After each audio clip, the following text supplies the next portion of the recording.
es la mañana en el continente americano. Cuando atardece en Europa y cae la noche en Asia. Así despierta el continente americano y transcurre el día y la noche en el resto del mundo. La mañana. Esta es la portada de la revista semanal estadounidense The New Yorker. El presidente Trump, su abogado Rudy Giuliani, echando por la borda la democracia en Estados Unidos. Esto hace referencia a la petición presentada esta semana por la presidenta de la Cámara de Representantes, Nancy Pelosi, de una investigación formal para iniciar un juicio contra Trump. Según dice, por presionar al presidente de Ucrania para interferir en las elecciones del próximo año en Estados Unidos. La imagen se relaciona con el poder de la oficina del presidente de los estadounidenses.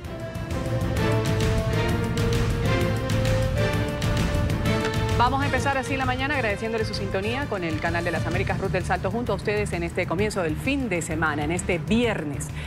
Hablamos del mandatario Trump, que quiere saber quién le dio información al denunciante de su llamada con el presidente de Ucrania, lo que ha motivado este pedido de juicio del que hablamos en su contra.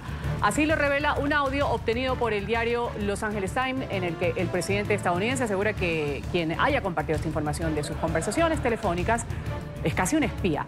El diario The New York Times ha revelado en las últimas horas que el autor de la denuncia contra Trump es un agente de la CIA que trabajó en algún momento en la Casa Blanca, pero que ya ha regresado a las dependencias de esta agencia.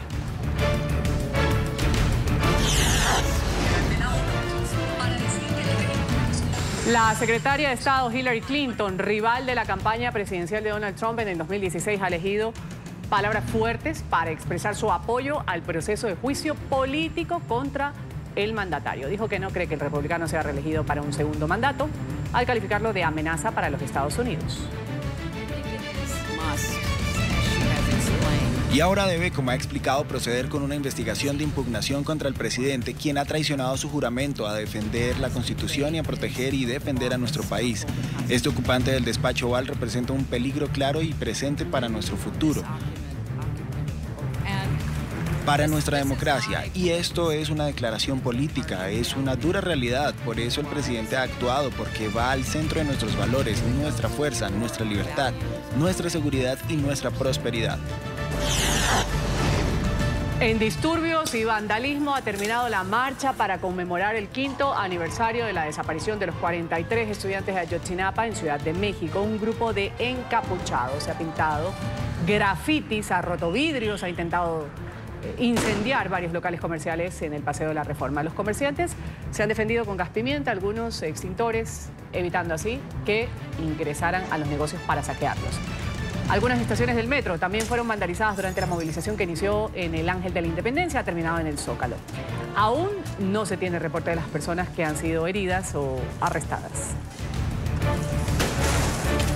Dado mentira a esas distintas instituciones de gobierno. Nuevo choque de poderes entre el presidente Martín Vizcarra y la oposición en el Congreso de Perú. Una comisión parlamentaria ha rechazado la propuesta del gobierno de adelantar las elecciones generales para hacer frente a la crisis constitucional que atraviesa el país. Una vez se conoció esta noticia, cientos de personas han marchado por el centro de Lima para expresar su rechazo a la decisión del Parlamento.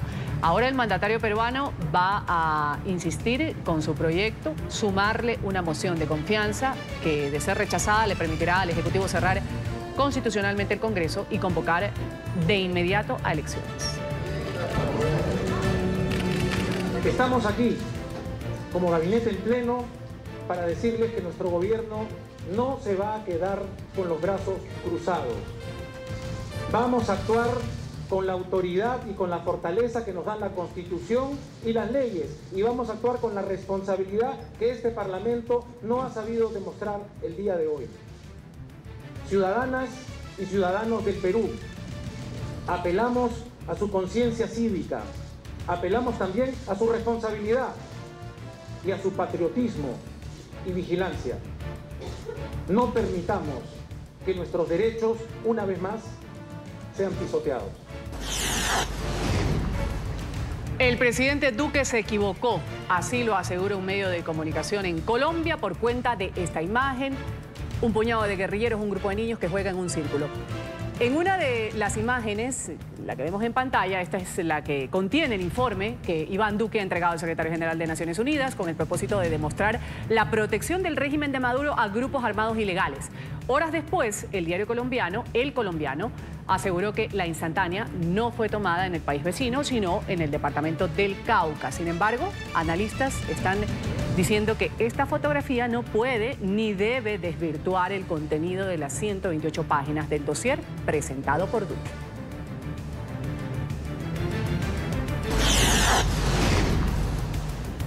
Otro medio de comunicación en Nicaragua cesa su actividad. Se trata de El Nuevo Diario, el periódico impreso y digital, que tras 40 años informó sobre las suspensiones de su labor informativa.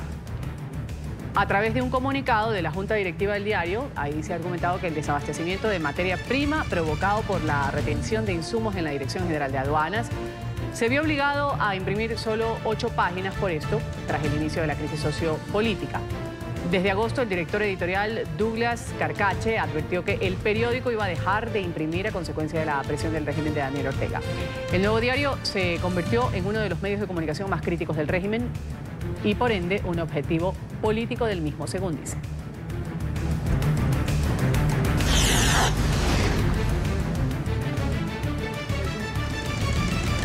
Indignación mundial. La policía de Nigeria ha rescatado a más de 300 personas que permanecían encadenadas en el interior de una escuela de Kaduna, en el norte del país. La mayoría de las víctimas eran menores de edad. Las autoridades han informado que varias de ellas habían sido torturadas y violadas. De acuerdo con el portavoz de la policía, fueron halladas en condiciones inhumanas. Estaban detenidos con el pretexto de corregirles y enseñarles el Corán. El propietario de este inmueble y sus 6 asistentes fueron arrestados.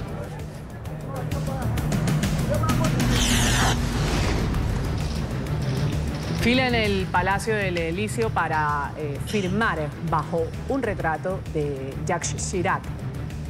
Van a firmar el libro de condolencias en memoria del expresidente que falleció ayer a los 86 años de edad. Los franceses van a poder despedirse este domingo del exmandatario, que va a ser enterrado el día lunes en una ceremonia privada. La Torre Eiffel se ha oscurecido en tributo a este político que dominó la política francesa desde el 95 al 2007. El presidente Macron ha declarado el próximo lunes como un día nacional de luto.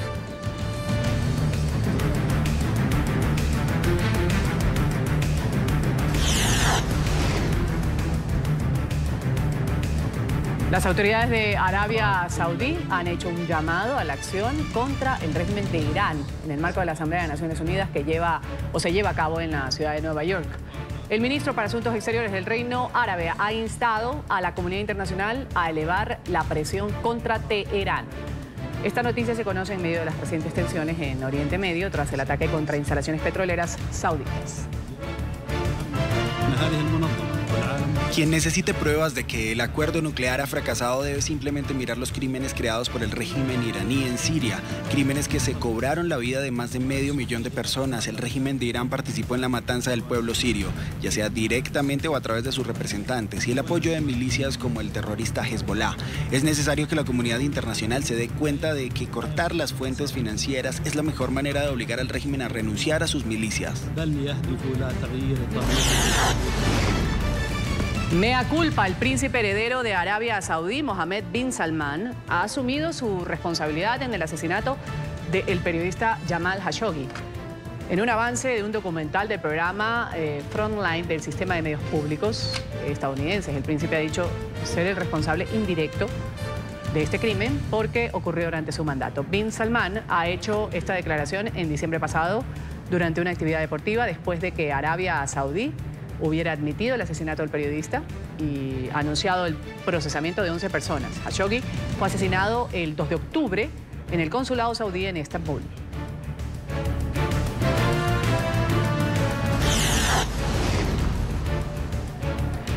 Más de 40.000 personas se han manifestado este viernes frente al Parlamento de Nueva Zelanda para reclamar políticas contra el cambio climático. Han exigido al gobierno local y a los líderes mundiales medidas para detener lo que han llamado emergencia ambiental. Vamos a empezar aquí. Funcionarios de la Casa Blanca han tratado de clasificar como confidencial la llamada del presidente Trump con su homólogo de Ucrania, que podría desatar un juicio político en contra del mandatario estadounidense. Algunos funcionarios estaban tan perturbados, entre comillas, por dicha llamada, que intentaron clasificar una transcripción de la misma. Emiliana Molina nos tiene el reporte hasta ahora desde la capital estadounidense. Emiliana, un buen día para ti.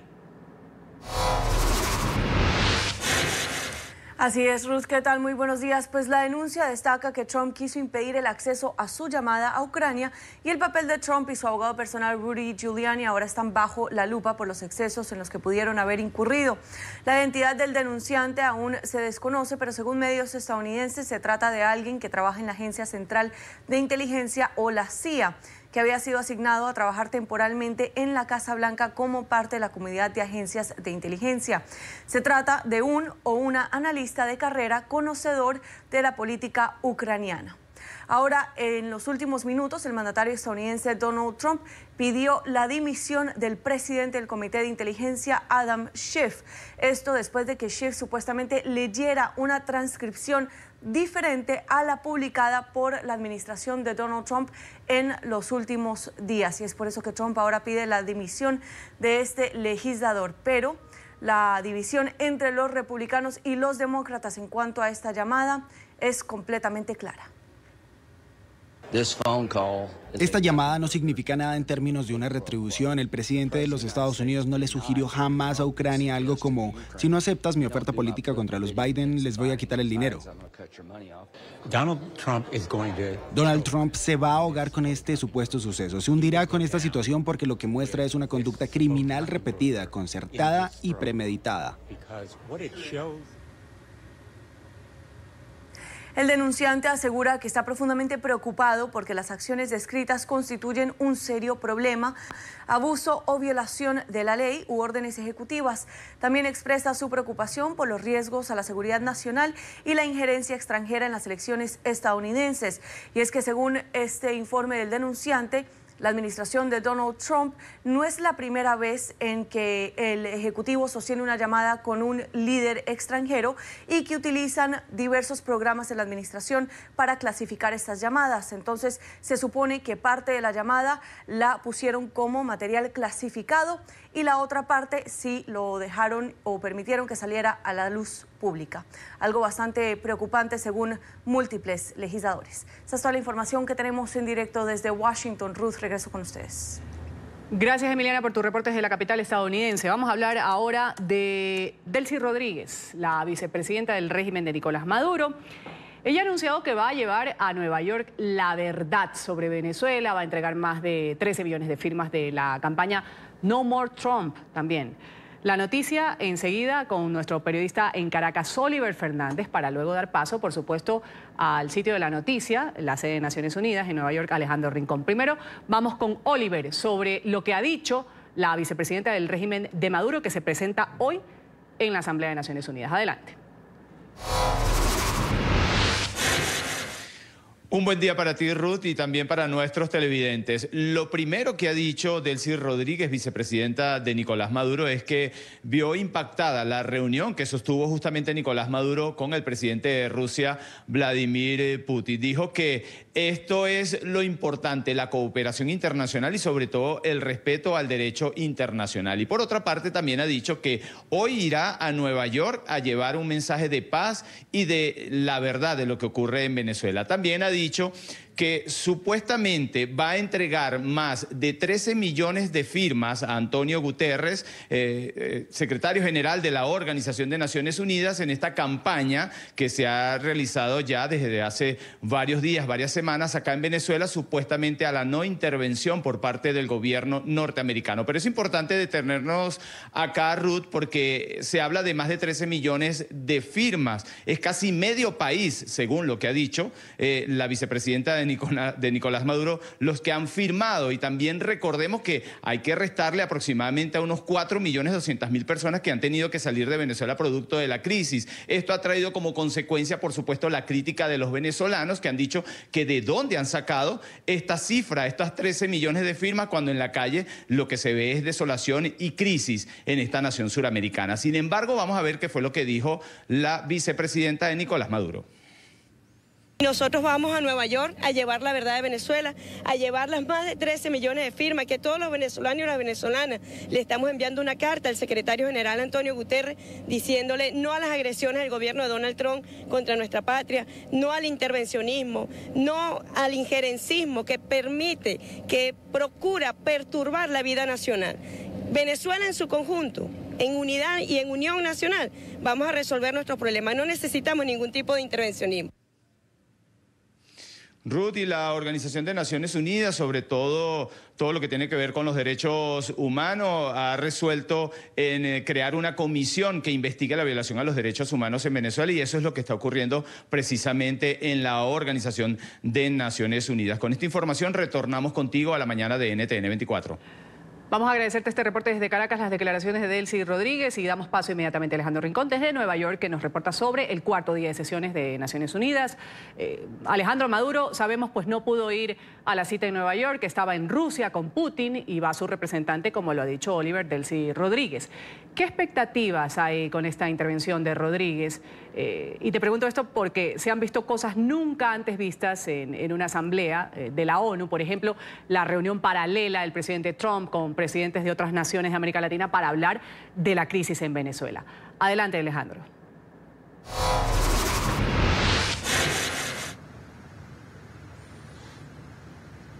Hola, feliz viernes para todos. Hay dos elementos que en efecto marcan unas circunstancias sin antecedentes. A propósito de la visita de Delcy Rodríguez ante la Organización de Naciones Unidas. Por una parte, está previsto que a primera fase de la sesión de la tarde, dentro de los discursos que se entregan hoy ante la Asamblea General número 74 de la ONU, pues sea ella quien entregue una intervención ante Naciones Unidas. Es la primera vez que lo haría en calidad de representante de Venezuela. Lo que también sería un argumento sin antecedentes es una reunión bilateral que Delcy Rodríguez tiene prevista hoy con el jefe de Naciones Unidas, Antonio Guterres. Aun cuando estos dos argumentos son sin antecedentes para Delcy Rodríguez, la realidad es que ella no es del todo extraña para el mundo diplomático de Naciones Unidas. Recuerden que ella en el pasado, aproximadamente sobre el año 2016, era ministra de Relaciones Exteriores de Venezuela, y en esa calidad también adelantó una serie de visitas oficiales a este recinto. Sin embargo, es la primera vez que lo hace, pues en calidad de vicepresidenta.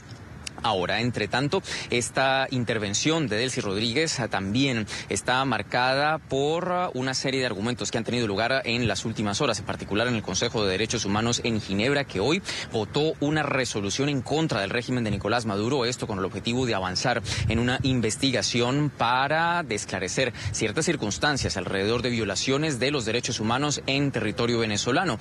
Una determinación o postura del Consejo de Derechos Humanos que va en contravía de una resolución que el día de ayer se había aprobado, pero para fortalecer la cooperación y el trabajo en materia de derechos humanos en territorio venezolano. Este argumento, además, es el que da contexto pues a la intervención que va a tener lugar hoy de parte de Delcy Rodríguez. Y a propósito de estas sanciones de Ginebra, también recuerden que a primera hora de hoy, pues en el continente americano trascendió otra importante noticia, pero de parte de la Unión Europea, que anunció sanciones contra 7 integrantes del régimen de Nicolás Maduro, precisamente pues por ser declarados responsables de violaciones a los derechos humanos. Entre tanto, aquí en Naciones Unidas pues crece la expectativa por la llegada de Delcy Rodríguez, por su agenda, por el tipo de reuniones y encuentros que tenga, y pues por ese discurso que se prevé tuviera lugar sobre las 3 de la tarde, hora de la costa este de los Estados Unidos, 2 de la tarde, hora de Bogotá, Lima, Quito. Recuerden que siempre en el transcurso de la jornada, pues estas horas pueden cambiar, puede variar. Es un día fluido, una agenda intensa, y pues obviamente allí estaremos atentos haciendo el seguimiento de esta cita que tiene hoy todos los ojos de la comunidad internacional puestos sobre la ciudad de Nueva York. Es lo que tenemos para ustedes por ahora. Continúen con más en el Centro Internacional de Noticias. Alejandro, muchas gracias por tu reporte. Un feliz día, feliz viernes para ti en Nueva York. Hablamos ahora de una nueva víctima mortal por el vapeo. Las autoridades del Departamento de Salud en Florida han informado sobre este nuevo caso en medio del brote nacional de problemas pulmonares que, según la ciencia, están asociados directamente a estos dispositivos electrónicos. Paola Serna, en Miami, tiene el desarrollo de esta noticia. Paola, un buen día.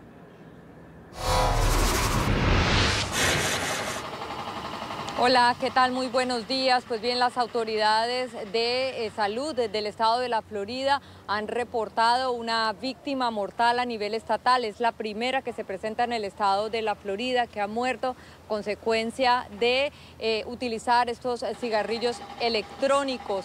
Esta, sumada a la víctima que también falleció en Georgia esta semana, serían 11 en total en los Estados Unidos que habrían muerto justamente por estar utilizando estos cigarros eléctricos por el denominado vapeo. El director del Centro de Control de Enfermedades esta semana en el Capitolio anunció, o más bien dijo, que este organismo debió tomar medidas preventivas antes para evitar que hechos como este ocurrieran aquí a nivel de los estados, del estado de la Florida particularmente.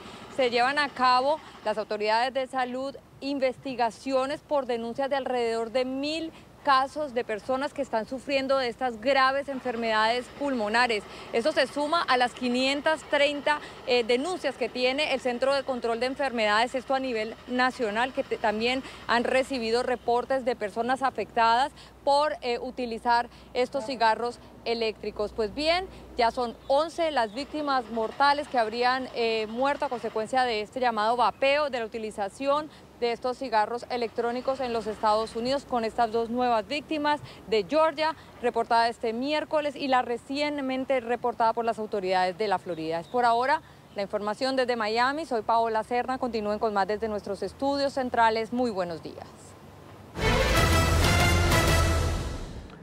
Vamos a hablar ahora de una reforma histórica en México. El Congreso de Oaxaca ha aprobado la despenalización del aborto. De esta forma, este estado mexicano se convierte en el segundo en dar luz verde a la interrupción del embarazo, luego de que Ciudad de México lo hiciera en el año 2007. Grupos a favor, grupos en contra de esta iniciativa de la reforma al Código Penal estuvieron presentes durante la discusión al interior y al exterior de la sede legislativa. Tras conocerse este dictamen aprobado con 24 votos a favor, 10 en contra, grupos defensores de los derechos de las mujeres estallaron en gritos, en aplausos y en júbilo.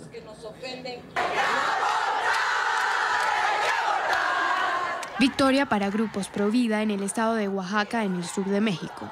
Con 24 votos a favor y 12 en contra, el Congreso aprobó la despenalización del aborto hasta las 12 semanas de gestación.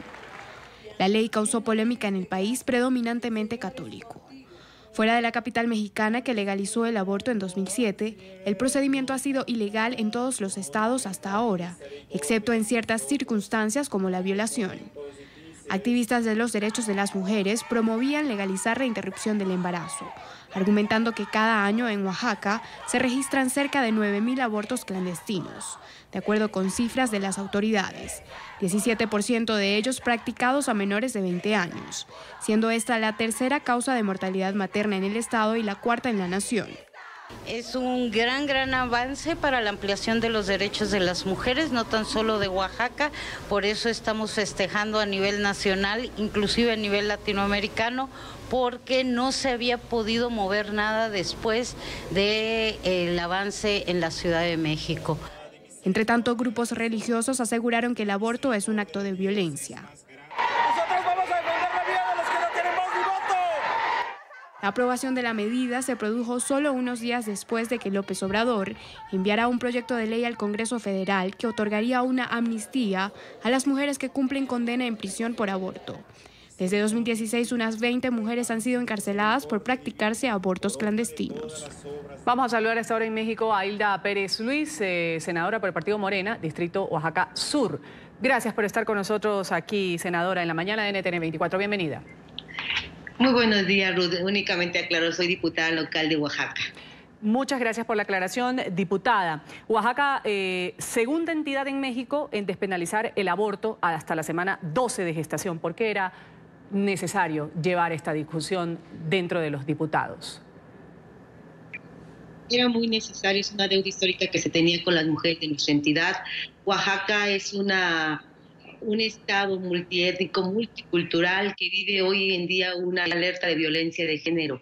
Este tema no podía esperar más. Se están muriendo nuestras mujeres por interrumpir su embarazo de manera ilegal. Hoy le estamos dando la certeza a que la vida de las mujeres esté en primer lugar.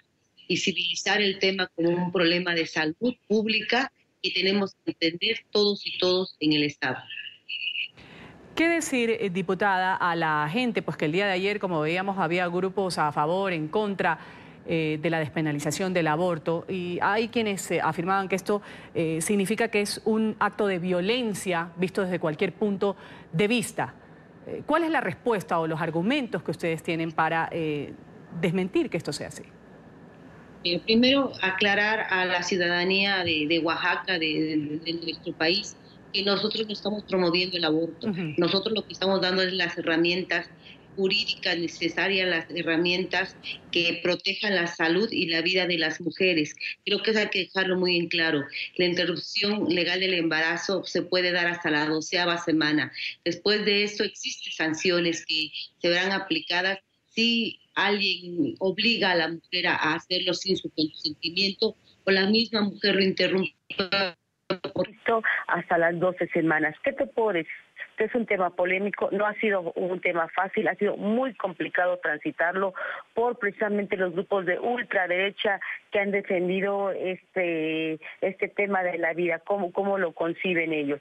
Yo lo que te puedo decir es que hoy estamos luchando por la vida de las mujeres oaxaqueñas y les estamos dando la oportunidad de decidir sobre sus cuerpos, algo que no se nos ha permitido.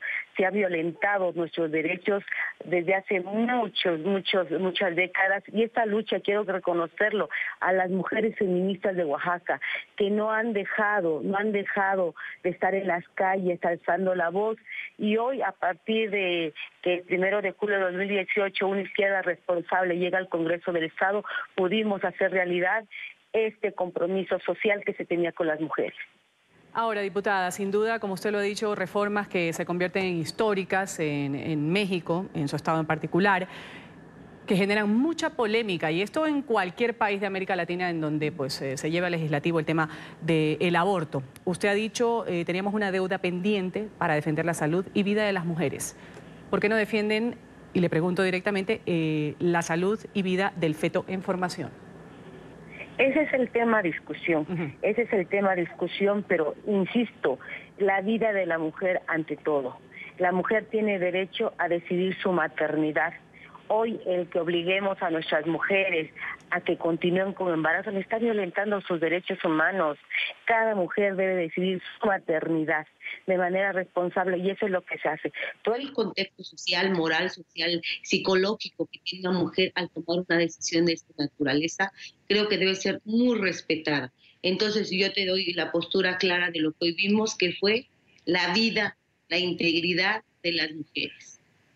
Diputada Hilda Pérez, vamos a agradecerle aquí estos minutos en la mañana de NTN 24 desde Oaxaca. Gracias. Gracias. Quisiera cerrar con algo nada más, en el sentido que la dignidad de las mujeres, la dignidad humana no está a consulta, y es algo que tenemos que entender, y que hoy Oaxaca da una muestra y haciendo un reconocimiento a nuestro benemérito de las Américas, Benito Juárez, que nos legó un Estado laico. Hoy fue posible apartar la Iglesia del Estado. Muchas gracias por esa acotación, diputada, por Oaxaca. Desde Ciudad de México nos ha atendido. Un buen día para usted. Saludos a Colombia. Buen día. Gracias. Vamos aquí a hacer una pausa en el canal de las Américas, en NTN 24, por supuesto. Gracias por estar junto a nosotros, aquí con la información internacional en el canal de las Américas. Hablamos de Venezuela, que va a ser investigada por violaciones a los derechos humanos. El Consejo de Derechos Humanos de la Organización de Naciones Unidas ha aprobado en Ginebra una resolución para establecer una comisión de investigación independiente, dicen, que adelante pesquisas sobre vulneración de derechos fundamentales en la nación suramericana. La ONU ha aceptado una solicitud que ha sido presentada por el Grupo de Lima. Pidió que se investigaran ejecuciones extrajudiciales, desapariciones forzadas, detenciones arbitrarias también, torturas y otros tratos crueles cometidos por el régimen de Nicolás Maduro desde el 2014. Esta decisión coincide con el anuncio del Consejo de la Unión Europea también sobre sancionar a 7 miembros de las fuerzas de seguridad chavistas por torturas y otras violaciones a los derechos humanos. 4 de ellos en relación con la muerte del militar Rafael Acosta.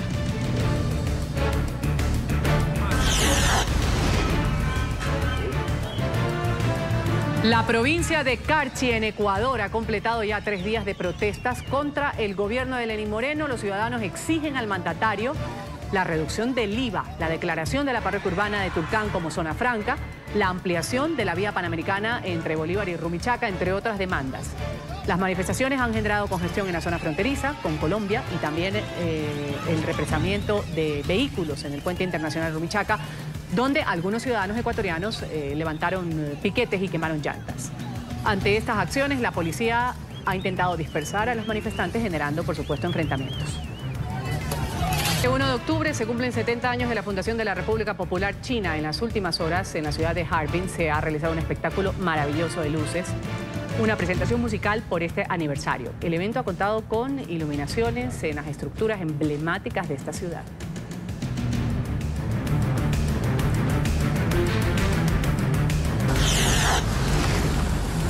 Cumpliendo con la orden del presidente Donald Trump, agentes del Servicio de Inmigración y Control de Aduanas de Estados Unidos, ICE, y la Oficina de Detención y Deportación ha adelantado esta semana una serie de redadas contra indocumentados con antecedentes judiciales. El director de ICE anunció que 1.300 inmigrantes han sido arrestados en operativos que tuvieron lugar en varias ciudades del país. Según el reporte, solo en Florida han sido detenidos 139 indocumentados de 20 países, de los cuales 75 habían sido acusados de asalto, agresión sexual a un menor, robo, pornografía infantil, posesión de cocaína, conducir bajo la influencia de drogas o en estado de ebriedad. En los estados de Massachusetts, en Pensilvania, Nueva York, Texas y Oklahoma también se registraron detenciones.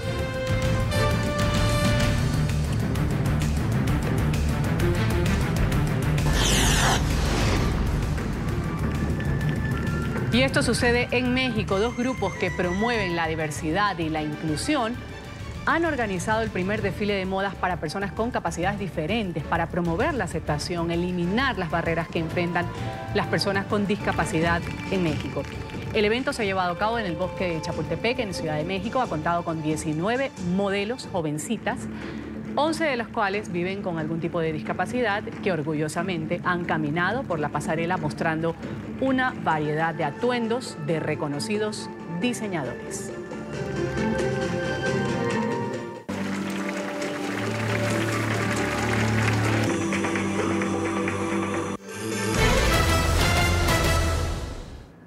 Vamos inmediatamente a hablar de una leyenda mexicana que van a conocer a continuación, que da cuenta de por lo menos un centenar de personas que parecieron haber muerto víctimas de una peste que paralizaba sus cuerpos.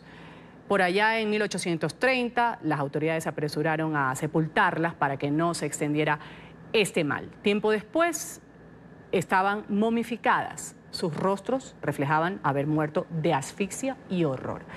Es parte de nuestro contador de historias, Álvaro Vélez, quien cada mañana está con nosotros los días jueves o viernes para ampliarnos un poco sobre estas historias que se tejen a través de los años, de culturas diferentes también.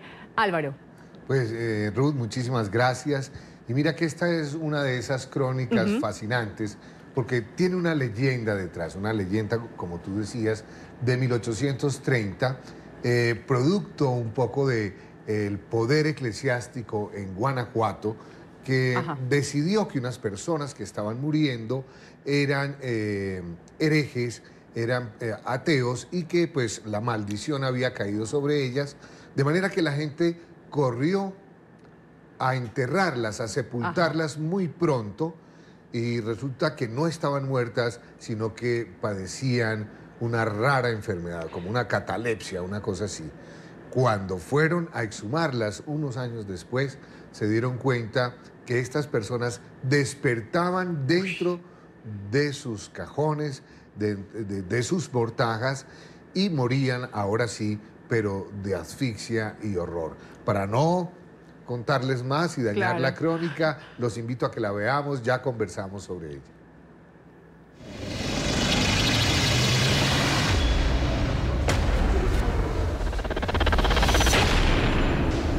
Cuentan en el estado mexicano de Guanajuato que en toda su historia no ha existido un año más aciago que 1830, luego de que se propagara en la población una aterradora peste que paralizó sin distingo a hombres, mujeres y niños.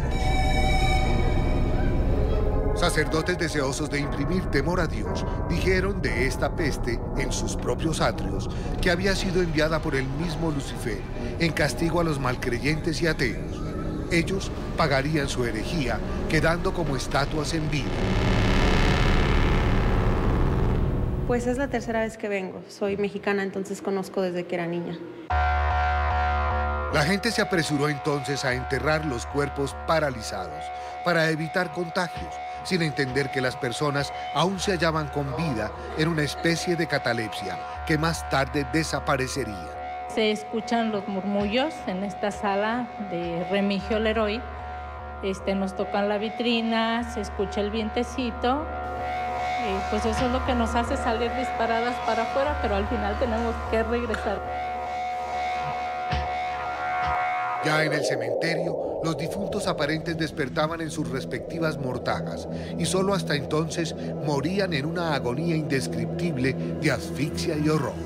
Quizá el sufrimiento más intenso y atroz que persona alguna pudiera experimentar tras haber sido sepultada en vida. Como de siglos atrás, los cementerios mexicanos requieren un estipendio por derecho a sepultura y suelen cobrar una pequeña fortuna por el contrato a perpetuidad. Las autoridades del Panteón de Santa Paula ordenaron en 1865 la exhumación del médico francés Remigio Leroy, luego de declarar morosa e indolente a su familia. Para perplejidad del sepulturero y de todos los presentes durante aquel acto profano, el galeno no se había convertido en polvo, sino que estaba momificado. De ahí hasta 1958 continuaron los descubrimientos de cuerpos momificados. Miedito, temor, y de repente se pone uno a pensar en lo que, en que debe uno de valorar la vida, ¿no? Porque de repente vamos por ahí caminando como si nada y pues prácticamente se nos va a acabar en cualquier rato. Hoy recorremos los rostros de cada una de estas momias dentro de las cavernas de un museo situado en la explanada del Panteón Municipal de Guanajuato capital, visitado por 6 y hasta 9,000 curiosos diariamente. Rostros cuyas expresiones parecen confirmar la leyenda de la peste paralizante, aunque hoy la ciencia diga que esas bocas ansiosas reclamando oxígeno son producto simple de la desaparición mortuoria del tejido bucal. No les llamamos momias, se llaman cuerpos deshidratados. Al sellar la cripta, no tienen oxígeno, no se descompone el cuerpo y se va deshidratando. De hecho, son cuerpos deshidratados. Sin que fuera una estrategia que el museo se planteara, 1970 se convirtió en el más memorable de los años de su propia historia. Una vez se proyectara para México y el mundo la película titulada El Santo contra las momias de Guanajuato.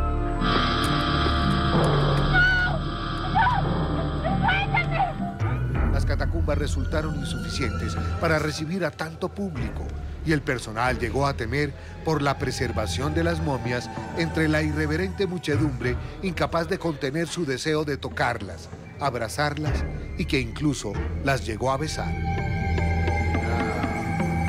Una atracción turística a la que visitan. Claro.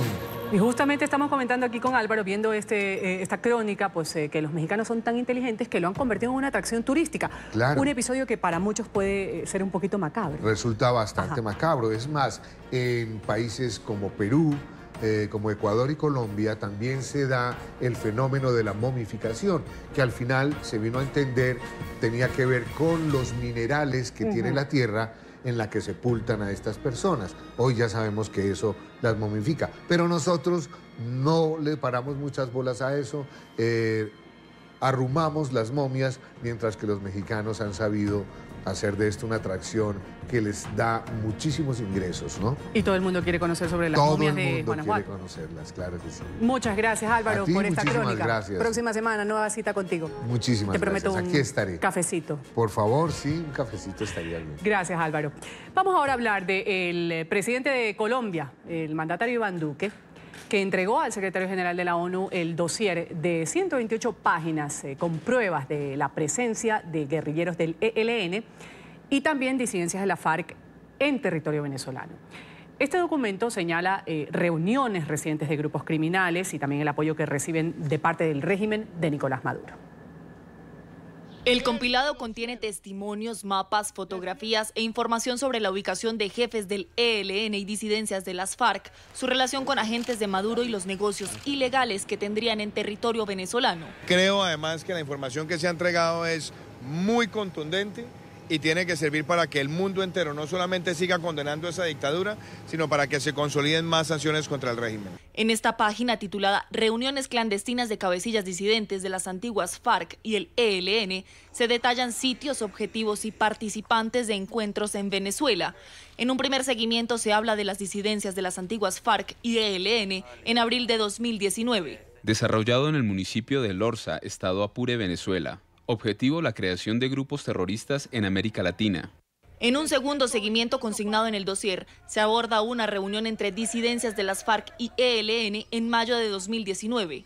Objetivo, fortalecer la zona de defensa integral para el fortalecimiento de la dictadura de Nicolás Maduro. Una reunión más reciente entre disidencias de las FARC también fue relacionada en el informe. Objetivo, lanzamiento de la segunda ofensiva armada, presionando para instaurar un gobierno de transición. Bueno, el presidente se equivocó, así lo asegura un medio de comunicación colombiano. Un puñado de guerrilleros, un grupo de niños que están jugando en un círculo, una de las imágenes contenidas en este informe, el que hablamos, el de Iván Duque, que entregó al secretario general de Naciones Unidas, con el propósito de demostrar la protección del régimen de Maduro a grupos armados ilegales colombianos. Horas después, el diario colombiano aseguró que esta instantánea no fue tomada en el país vecino, sino en el departamento del Cauca. Hay muchos analistas, sin embargo, que aseguran que esta foto no puede desvirtuar el contenido de las 128 páginas del dossier presentado por Iván Duque.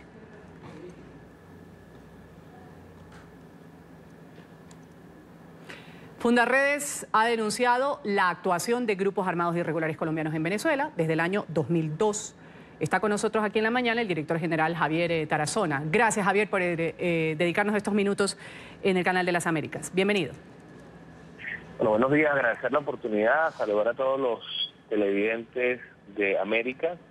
Y importante destacar de inmediato que esta polémica que se ha generado producto de esta imagen donde aparecen unos niños jugando en una rueda con miembros del Ejército de Liberación Nacional, pertenece a las adyacencias de la Escuela Novilleros, ubicada en el estado Táchira. Fue una fotografía registrada por docentes activistas de nuestra organización en el mes de junio del 2013.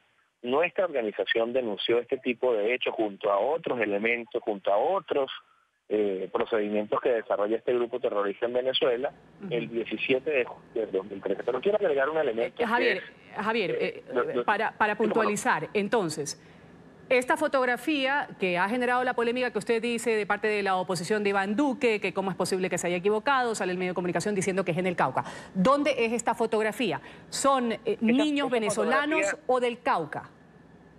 Son de niños venezolanos y ahí viene un elemento agregado en mi explicación, es que el uniforme que utilizan estos niños es el uniforme que corresponde a Venezuela. Los niños venezolanos utilizan franela blanca o camisa blanca y pantalón azul.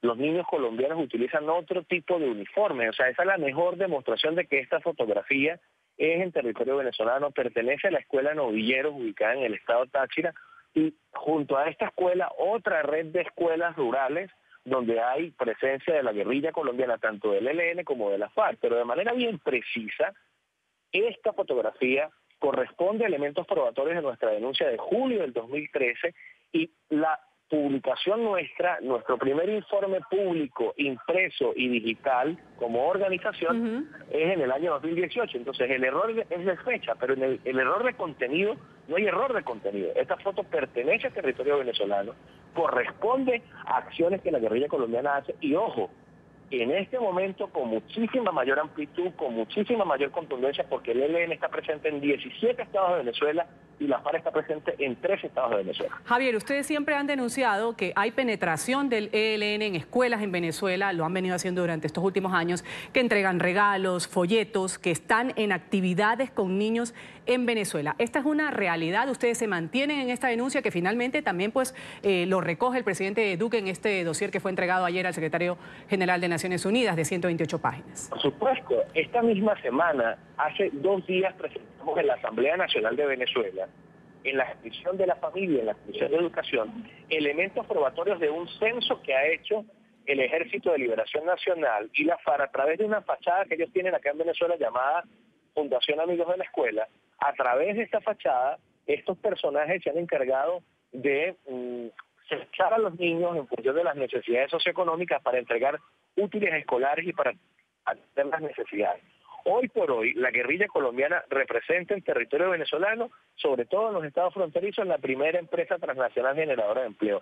Les pagan a niños por actividades ilícitas y frente a la crisis humanitaria que vive Venezuela, pues muchos terminan habituados y comportándose de manera de empleados indirectos del grupo armado irregular. ¿Qué ha pasado con estas denuncias que ustedes han elevado a la Fiscalía de Venezuela con fotografías y con otro tipo de pruebas y documentación? Bueno, un silencio complaciente, una sociedad de cómplices por parte de quienes ostentan el poder en Venezuela, un estado de negación. Hoy ver cómo, por ejemplo, el señor Petro se encarga de desmentir, de negar lo que es obvio. El propio Nicolás Maduro ha invitado a su casa, a Miraflores, a Jesús Patricia y Iván Márquez.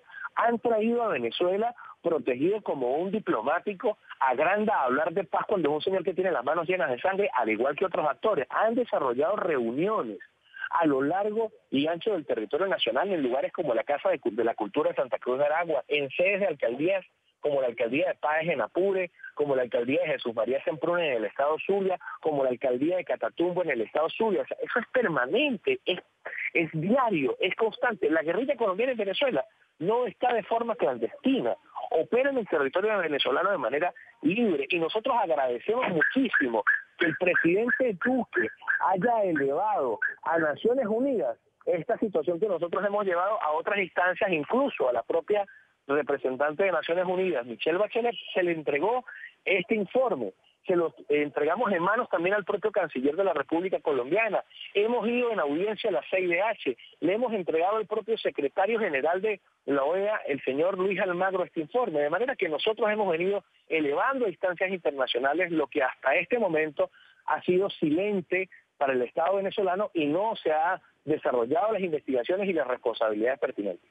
Vamos a agradecerle a Javier Tarazona de Fundarredes, quienes denuncian la actuación de grupos armados irregulares colombianos en Venezuela, lo hacen desde hace muchos años atrás, con nosotros aquí en la mañana, hablándonos de la fotografía que ha presentado parte de esta documentación del presidente Duque ante el secretario de Naciones Unidas para demostrar que el régimen de Maduro pues protege a grupos irregulares armados colombianos en territorio venezolano. Gracias por haber estado y dedicado estos minutos a la mañana.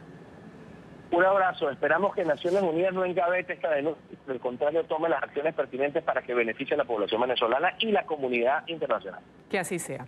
Corte comercial aquí en la mañana.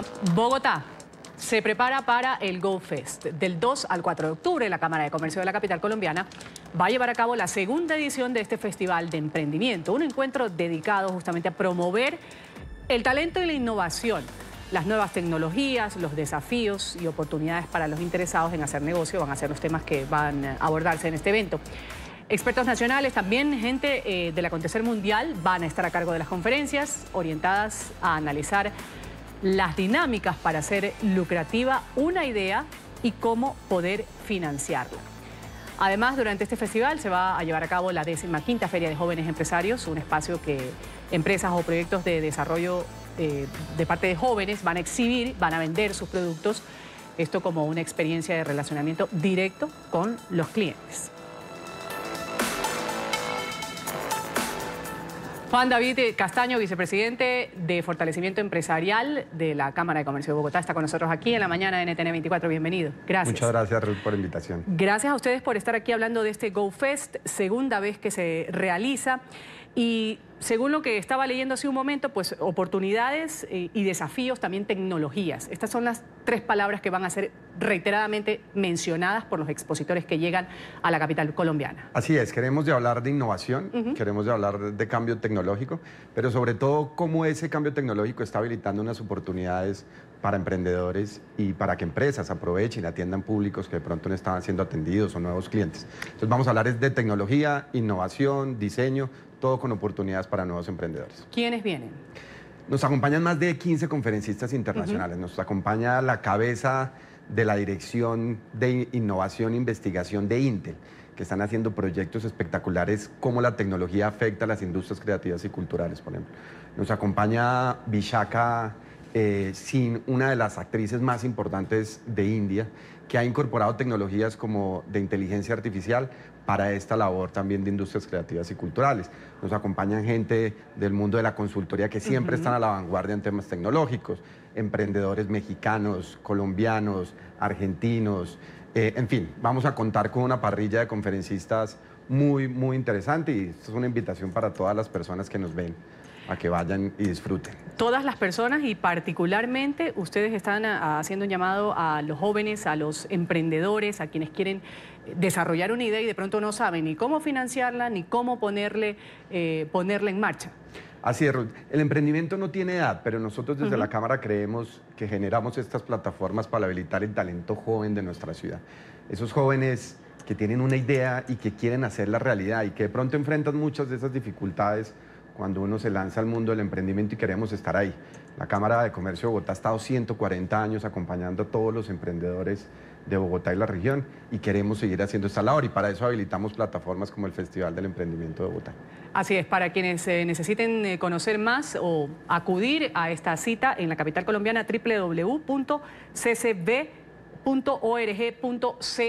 Ahí hay información sobre este evento, su invitación directa. No, es una invitación para todas las personas que nos están observando, que nos están viendo aquí en NTN 24, que se den la oportunidad, que saquen un tiempo, que conozcan y puedan interactuar con personas que están transformando el mundo del emprendimiento, que puedan entender cómo las tecnologías están habilitando un montón de oportunidades para llegarle de pronto a clientes que no están siendo atendidos por otras empresas. Entonces, que nos visiten del 2 al 4 de octubre en nuestra sede empresarial Salitre, ahí en la avenida 26 con 68.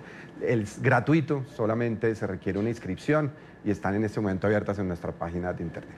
Vamos a agradecerle Juan David Castaño, vicepresidente de Fortalecimiento Empresarial de la Cámara de Comercio de Bogotá. Ha estado con nosotros aquí en la mañana de NTN 24 para hacer esta invitación. Gracias. Muchas gracias. Aquí hacemos otro corte comercial en el canal de las Américas. Enseguida mucha conmoción, mucho dolor también en los colombianos. Había un mural en honor al ciclista colombiano Egan Bernal que lo hicieron o lo levantaron tras su título en el Tour de Francia. Bueno, ha sido dañado por desadaptados, le han pintado un bigote al mural de Egan Bernal y por supuesto pues la comunidad está diciendo vamos a investigar con cámaras de seguridad quién ha hecho esta barbarie, porque en realidad es una falta de respeto, lo dicen muchos comentaristas y analistas al deporte colombiano y a este deportista en particular que fue recibido en su natal Zipaquirá y en Colombia entera, pues con muchas muestras de agradecimiento. Una de esas era este mural, que ahora está con un bigote. Una falta de respeto total.